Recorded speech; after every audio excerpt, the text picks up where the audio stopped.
Listen, here live in Houston, Texas, we're here at Super Bowl 50, and I'm excited. It's media day, so it's so exciting because we get to see what the players are going to do. We got the fans in the background. We got reporters from everywhere, so I'm excited to see what is going to happen here in Houston, Texas. Media day. This is day one. We're live in Houston, Texas with ATV. Who are you going for this year for the Super Bowl? Well, because I'm here on assignment, I'm covering, I'll remain neutral with the teams that I cover, but I do expect a really interesting game when you look at the offenses on both sides that will be represented at the Super Bowl between the Atlanta Falcons, who are averaging over 30 points in many of their games this season, and then obviously, we're talking about the Patriots, who Tom Brady he's incomparable when it comes to being on this stage. So I can't really, a lot of people have been asking me who I think will win, and there's so many similar factors between both teams with their receiving backs, with how great the quarterbacks have been playing, with how the running back can impact the team. So I honestly do not know. I think this game will come down to turnovers, and maybe we'll be surprised. Maybe the defenses will kind of, stifle both sides, and it will be more of a defensive battle like it was when the Steelers played the Kansas City Chiefs. So who knows? I totally agree. It's going to be a really close game, and it's just really who's going to play their heart out this game. So I'm big on the community, giving back to the community, and so is the NFL. They've been doing a really great job in giving back to the community and things like that. How do you feel you give back to the community? Well, for me personally, I like to do it through mentorship. I talk to a lot of college students and people who are in the profession who would like to come up through the ranks. I've been doing this for 15 years, so I remember sending out my resume 200 times and people not getting back to me and not making the time.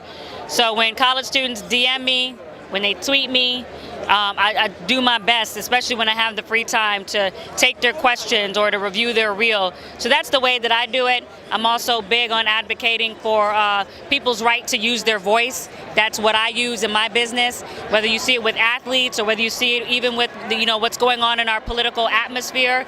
I think people should have the courage, and their right to speak out should be also supported as well. But one more thing before you go, just in a sense of word of wisdom, what do you feel some advice you could give to the youth and people who are trying to get into the media and things like that? Okay, so a couple ways I'm going to answer this question. First, I'm going to give you a quick thing of advice, okay?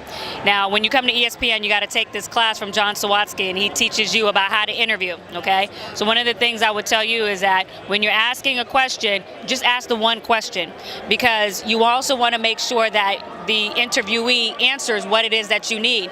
So when you ask a double-barrel question, the subject tends to just answer the last question because that's what they remember. So you got to help your subject to also remember what it is that you need, because it could be a critical question. You could be at the end of the Super Bowl, and this is the critical thing that people need to know. And if you try to fit in two questions in one, you might make them forget. So that would be one thing. The other thing I would say is be willing to work for free. See, I remembered your question because I do this for a living, but I do remember. But I did have to think about it. Yeah. Be willing to work for free, because that's what I did in my career. When you're looking about trying to get opportunities, right? It's not easy, but it is easier to create opportunities for yourself if you're willing to do it for no pay. So when you're competing with everybody else and you're saying, hey, I'm just willing to observe, and you just hang around, then that hanging around can turn into a job opportunity. And that's something that I did in my career. When I left Oregon and I quit, and then I went to DC and I quit, not because I was, quitting on my effort, but because I was trying to give myself a yes and to create an opportunity where I wanted to work, as opposed to letting employers dictate where it is my career was going. Wow. Mm-hmm. Those were some really good advice. Look, you guys, I just got schooled real quick. I got me some lessons, some pointers, and I totally agree with you. You do have to be willing to free, especially if you're trying to get in the media.